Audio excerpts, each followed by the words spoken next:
জোর করে দখল করে যদি কেউ মনে করে যে আমি কি রেজিগনেশন দিতে হবে, no, not that. Now also I want to say that we didn't lose the election. It is their forceful attempt.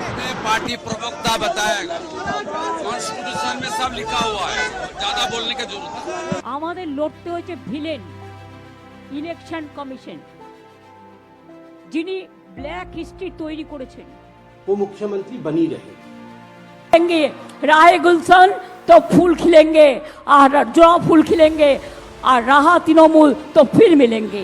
जो ममता बनर्जी कल तक संविधान बचाने की बात कर रही थी, आज वही संविधान को लेकर सवालों में घिर गई हैं। चुनाव नतीजे के बाद ममता बनर्जी ने साफ कहा, मैं हारी नहीं हूं, इसलिए इस्तीफा नहीं दूंगी। हार का सबूत दीजिए तभी इस्तीफा दूंगी, यानी हार को ही नकार दिया। ममता बनर्जी ने भारतीय जनता पार्टी पर चुनाव में गड़बड़ी के आरोप लगाए और इलेक्शन कमीशन ऑफ इंडिया को मुख्य विलन बताया, लेकिन यहीं से सियासत और तेज हो गई। बीजेपी ने इस बयान पर तीखा हमला बोला। ये बयान परंपराओं के खिलाफ है, हास्यास्पद और चिंताजनक है। भारत में हमेशा जनादेश का सम्मान सर्वोपरि रहा है, लेकिन ऐसा बयान लोकतंत्र की आत्मा पर आघात है, बाबा साहब अम्बेडकर के संविधान पर आघात है। उन्होंने इसे अराजक बयान और देश में अराजकता फैलाने की साजिश तक बता दिया। यह हास्यास्पद भी है और चिंताजनक भी है। यह चिंताजनक इसलिए है कि भारतवर्ष के लोकतंत्र में इस प्रकार की सुंदरता है।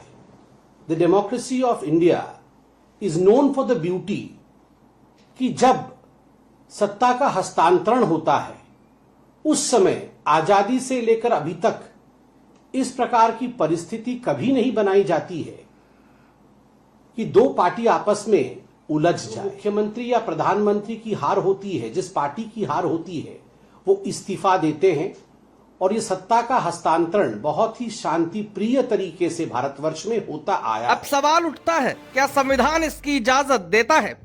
अनुच्छेद 164 के मुताबिक मुख्यमंत्री तभी तक पद पर रह सकता है जब तक उसके पास बहुमत हो, यानी जनादेश ही असली ताकत है। एक तरफ ममता का दावा, हम हारे नहीं, दूसरी तरफ बीजेपी का पलटवार, ये लोकतंत्र पर हमला है। बंगाल की राजनीति अब सीधे टकराव में बदल चुकी है। अब फैसला सिर्फ बयानबाजी से नहीं होगा, बल्कि संविधान और बहुमत तय करेगा, क्योंकि लोकतंत्र में कुर्सी नहीं, जनादेश सबसे बड़ा होता है। देश और दुनिया की तमाम खबरों के लिए आप बने रहें द प्रिंट लाइन्स के साथ।